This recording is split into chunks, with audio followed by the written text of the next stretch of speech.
Bună dimineața! Bună dimineața! Nu mă cunoașteți? Dați să-mi dau ochelare jos. Tot eu sunt, Showtime!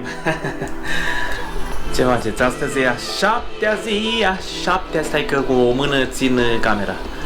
2 și cu 5. A 7-a zi de challenge. E duminică. E aproape ora 12. Și da, m-am trezit dimineața. Mi-am făcut micul dejun. Am așezat un pic, am făcut un pic ordine prin calculator. Și am găsit că nu mai am memorie prea multă în calculator, nici măcar în memoria auxiliară de 2 tera, așa că trebuie să mă duc asta să cumpăr o memorie auxiliară. Da, e timpul să cumpăr o memorie auxiliară. Pentru că am foarte multe videouri, am foarte multe chestii de pus în memorie și nu am. Așa că după ce cumpăr memoria, la treabă, a 7-a zi de challenge, să vedem ce bănuți facem astăzi, da? Haideți! Showtime! Ne vedem în oraș!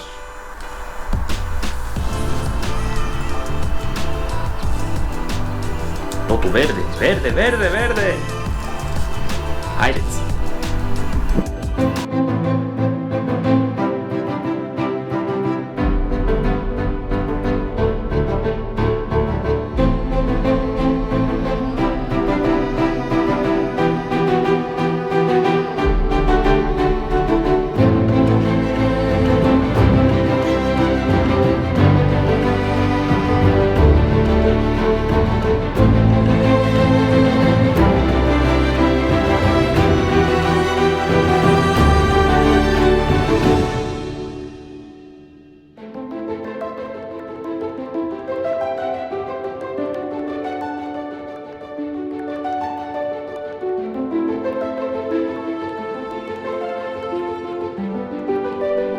Am ajuns în centru, dar prevăd ceva nu chiar așa bun pentru mine.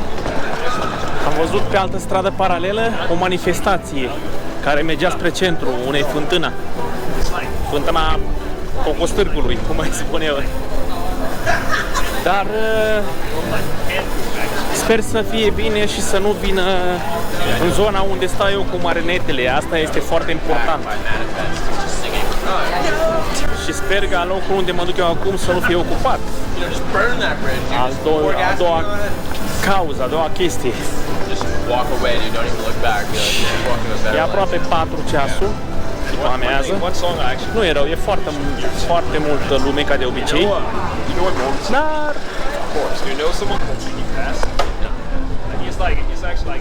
pe asta sper, să nu vină manifestația pe unde fac eu cu marinetele, spectacol. În rest, totul e bine. Gata, am așezat tot, am pus toată scena. Ce mai urmează e să încep spectacolul și showtime. E lume multă, a început să o filmeze lumea, să facă poze. Eu trebuie să încep a 7-a zi de challenge. Haideți, showtime!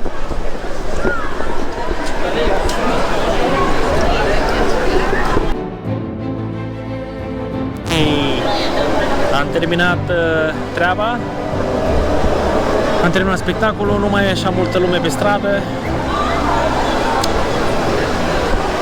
Am să plec acasă, am să iau ceva de mâncare și ne vedem acasă să vedem ce am făcut, ce recolt avem astăzi, ziua 7-a de challenge. Haideți!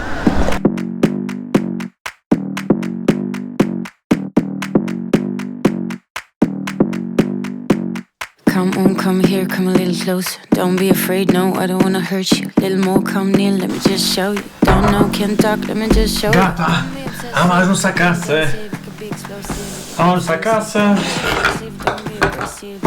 S-a terminat și ziua de astăzi, a 7-a zi de challenge. Și să vedem care e recolta, nu? Ce a făcut astăzi. Adevărul că m-am distrat, a fost niște copii astăzi foarte, foarte haioși. M-am distrat foarte mult cu ei. O fetiță mică, chinezoaică mică, tare mult s-a bucurat, a dansat acolo cu marinetele și a fost super. Alți copii au venit, le-am dat marinetele să se joace cu ele. A fost super. Hai să vedem ce avem. Aici sunt monedele.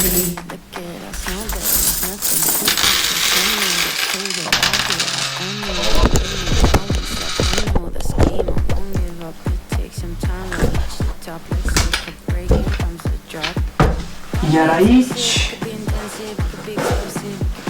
aici sunt bancnotele.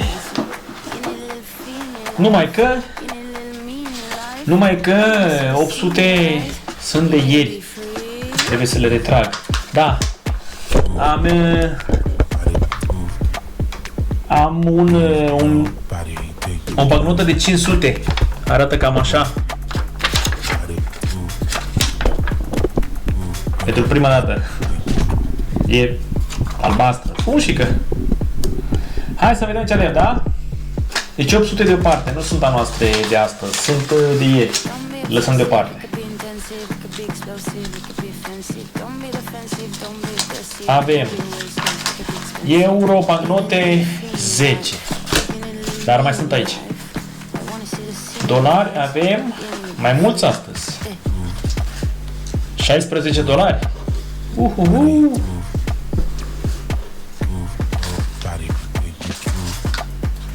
Iar asta am schimbat, am putut să schimb doar 200, 300, 400 am schimbat azi, 5 și 5 au fost care mi-au dat bancnote, 200, 3, 4, 5.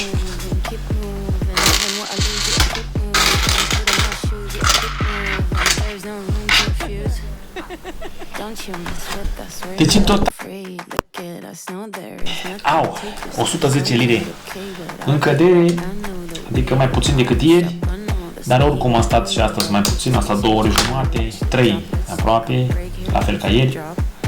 Am făcut mai puțin, dar m-am distrat mai mult. A fost mai mulți copii, a fost bine, să nu mă plâng. N-a fost 150, dar a fost bine. Sper că mâine să fie mult mai bine. Așa că cam asta este ziua de astăzi, 110 lire. Se adună a 7 zi. Tot ce rămâne să vă spun, o seară frumoasă să aveți, sau o zi bună, depinde la ce oră mă urmăriți. Și să vedem mâine, a 8-a zi, nu? Hai, că mai avem 3 zile și se termină. Și plecăm. Unde? Vă spun data viitoare. Pa!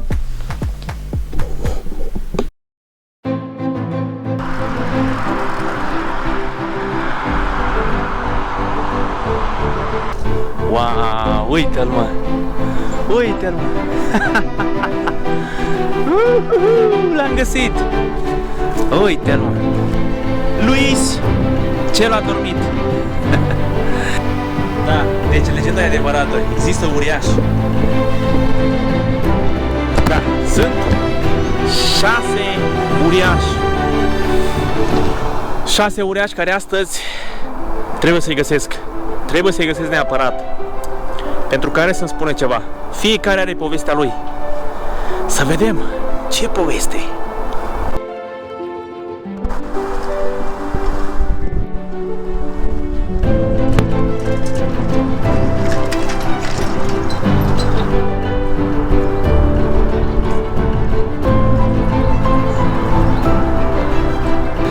Am zis că poate mai reușesc să fac ceva, să mai ies cu marinetele astăzi, dar nu mai pot. Then I have to go this right, like this, up until, what street is this?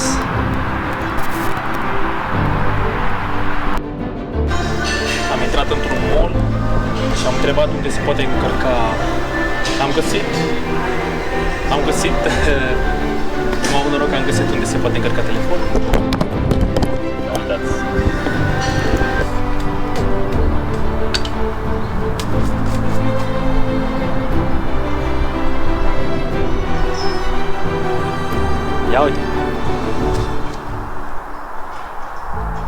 Uite că se vede.